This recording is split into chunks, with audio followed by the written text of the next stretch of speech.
In the entirety of House MD's run, there exists 3 instances of back-to-back episode 2-parters, where a single storyline spans multiple episodes.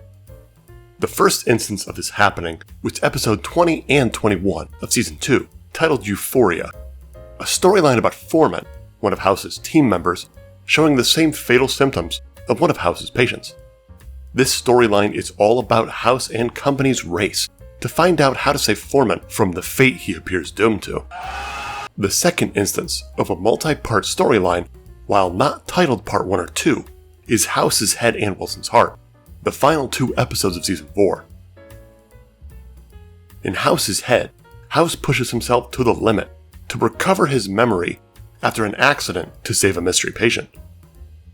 And when we discover who the mystery patient is, Wilson's heart is spent dealing with the impending grief and loss of a team member. The final show's 2-parter was the infamous Broken Part 1 and 2, the first 2 episodes of Season 6, and my choice for the video today. I've been wanting to talk about all of these episodes for a while now, since there's so many good House entries. But I think these 3 multi-part storylines are among the show's best, and show why House was such a popular TV show back in the day. I've decided to talk about Broken first, because it's more off-color and unique from the House we've come to love. House in a completely new environment, with a new cast. No patient, no diagnoses, no real conflict, really. House is not able to get up to the same mischievous antics. Now, I know this episode premiered about 15 years ago, and it is one of the most talked about and possibly polarizing episodes of House. Everybody and their mother has had their turn talking about it, but I kinda just got here. I think it's important to dive into what makes it special. Seeing him committed to Mayfield at the end of Season 5, and having to wait until Season 6 to see what happens, it was a tough wait. And I didn't watch it as it premiered, so I got to watch it back to back, suckers. How much more can you stink? In the final moments of Season 5, we see House suffer a massive psychotic and mental break, which started from the shocking suicide of one of his young team members, Kuttner.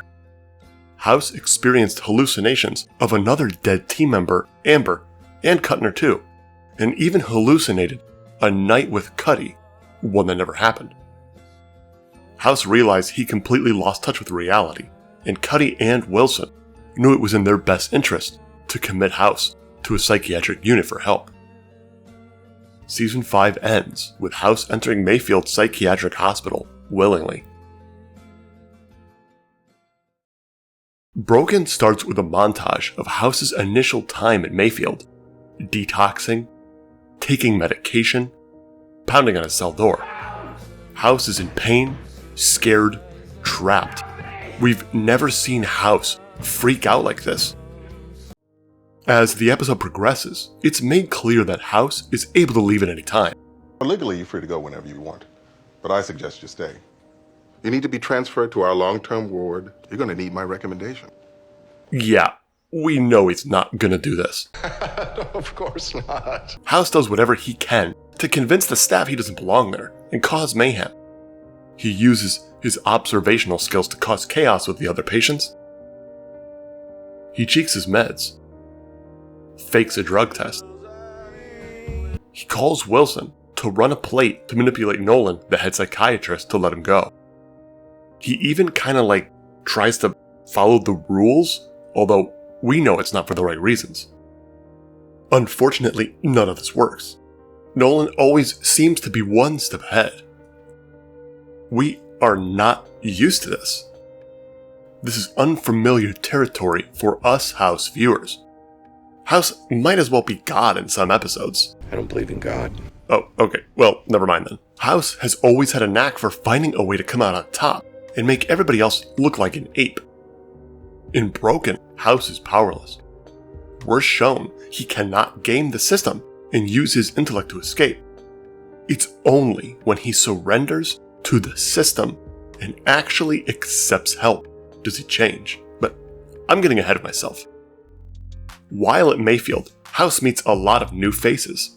he meets Elvie, an energetic, sweet Puerto Rican patient who seems to gravitate naturally to him. Freedom Master, another patient who ends up getting injured after House attempts to do something nice. Lydia, the sister of another patient that House falls unconditionally for. And a bunch of other patients, doctors, and people. The main focus of the first half of Broken is House resisting authority and doing whatever he can to prove he's not right for Mayfield. He's not honest, and he doesn't open up in Nolan's sessions. He bucks all the rules and resists at every turn. And until Freedom Master almost dies, does House admit that he needs help. Don't. I need help.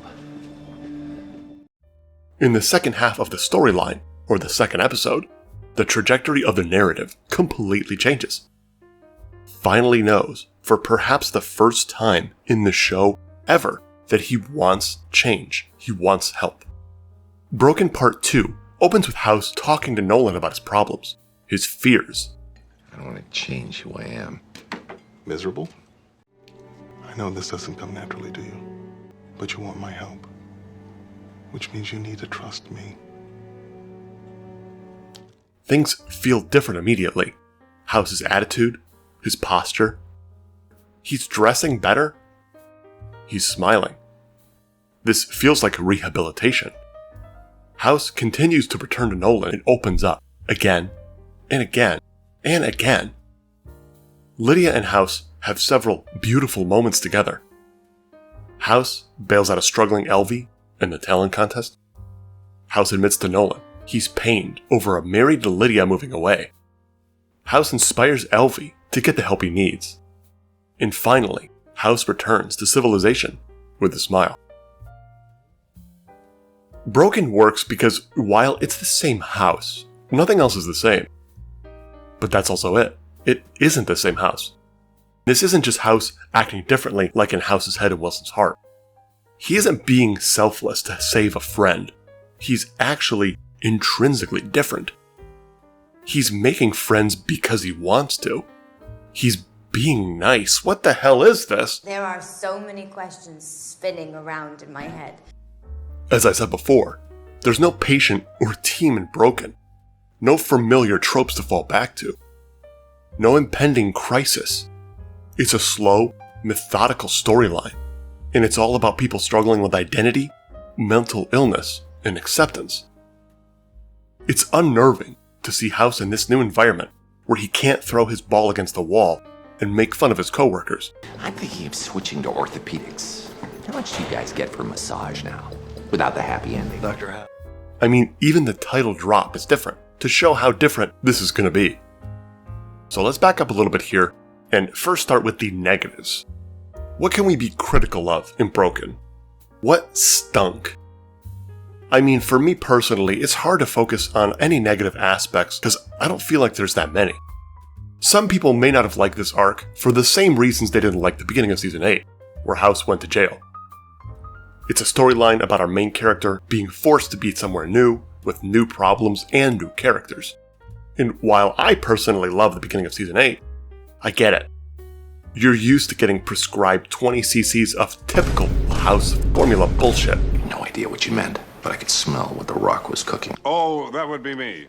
I've been swimming in raw sewage. You like to see House verbally abusing his team, flirting with Wilson, committing HR violation after HR violation with Cuddy. That was pretty cool what I did, right? You want to make out? If you love this and you're used to it, Broken might not be your cup of tea. I hate tea. While some seem to feel that this episode is drawn out and long, that's what dealing with mental illness can be like.